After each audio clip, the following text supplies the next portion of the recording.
ប្រងនំស្រីដីកំពុងចាំប្រឡាំងជាប់ស្នាមតានជីវិតខ្ញុំដំណងទឹកភ្នែកលើទន្លេអមបឹងស្នាយស្នាយមុំលីលីងលាចាងត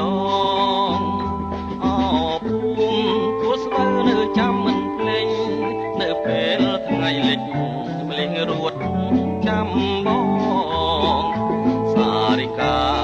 សួរម៉ែសេសួរបងកងសួរហើយបែកខ្នងចំអងឡងលើយគេកាត់ខាងស្លាតុលាការដឹងរឿងខ្ញុំស្រីខាងកាត់គៀងឆ្លងឆ្លើយ